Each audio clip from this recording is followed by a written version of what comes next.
Sin conviction. The meaning of the root word for sin is miss the goal. God has a definite purpose for every person. When it is not being fulfilled, and if we have worked against its fulfillment, then that is the basic sin.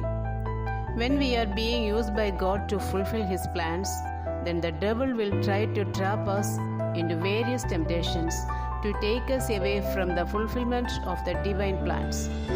We are not able to understand on our own the schemes of the devil or to resist and defeat him.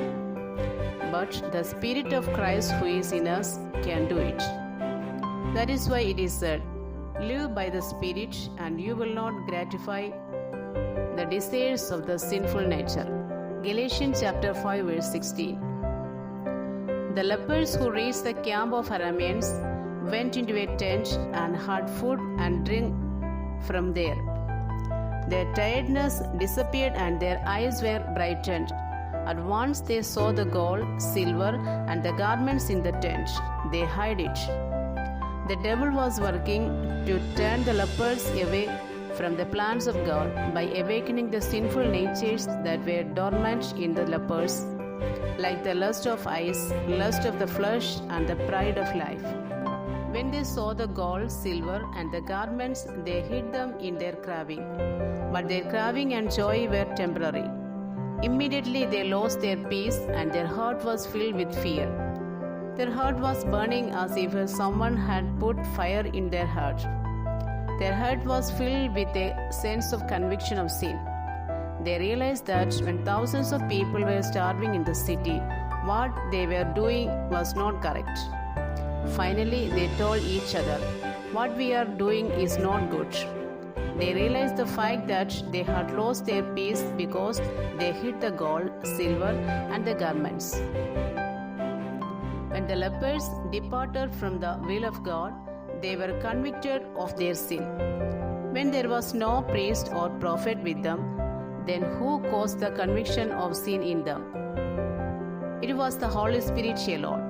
The Bible says about the Holy Spirit, when the lepers departed from the will of God, they were convicted of their sin. When there was no priest or prophet with them, then who caused the conviction of sin in them? It was the Holy Spirit alone. The Bible says about the Holy Spirit, He will convict the world of sin and of righteousness and of judgment. John chapter 16 verse 8. The Holy Spirit teaches the world about the conviction of sin and the knowledge of the things to be done for the remission of sins and the judgment that comes upon those who do not want to repent. Though it is human tendency to sin, but the realization of sin is a divine work. It is the Holy Spirit who leads the New Testament believers into the righteousness of Jesus Christ. Some of the women in the city of Samaria cooked their children and ate them because of the famine. Though this was a clear disobedience of the commandment of God, "You shall not murder," Exodus chapter 20 verse 13.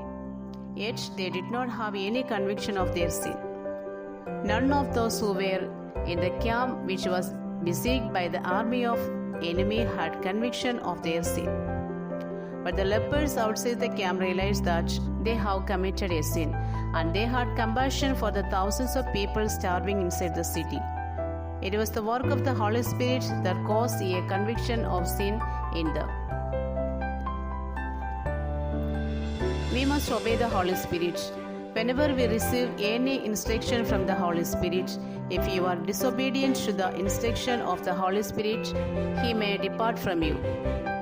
The Holy Spirit must have instructed David when he lusted with his eyes.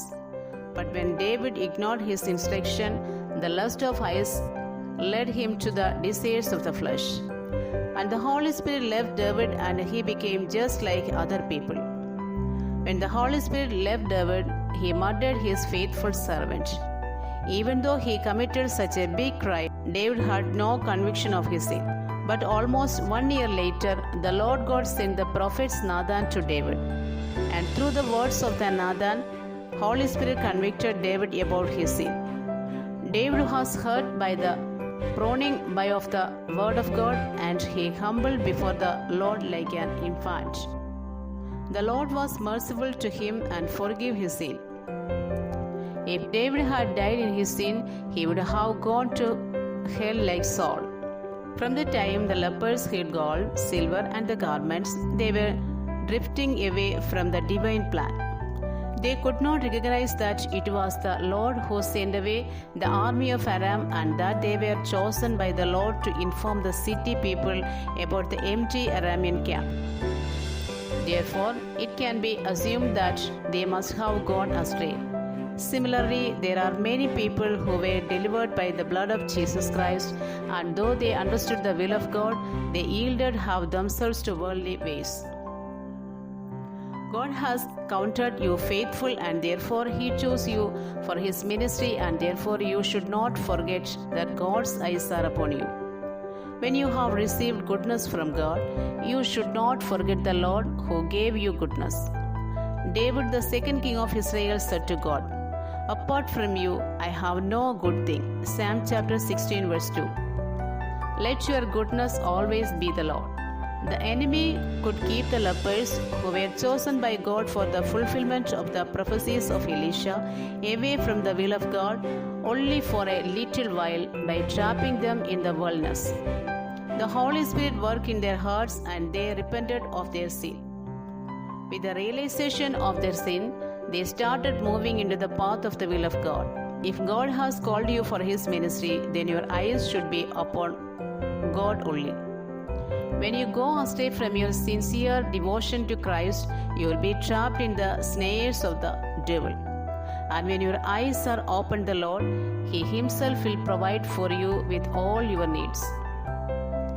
To know the will of God, you need to renew your mind daily. The mind which is not renewed will get choked up with garbage, and which will then be a hindrance for the work of the Holy Spirit. The reason for the glory of God not being manifested today is that the people are not realizing what is the will of God, and those who know it are not walking in the Spirit of God. A group that loves God must rise up. Therefore, dedicate completely to obey the Spirit of God. The spiritual progress of the present generation should be accomplished through you. One sign of a powerful spiritual revival is the conviction of their sin by the power of the Holy Spirit. This message will continue.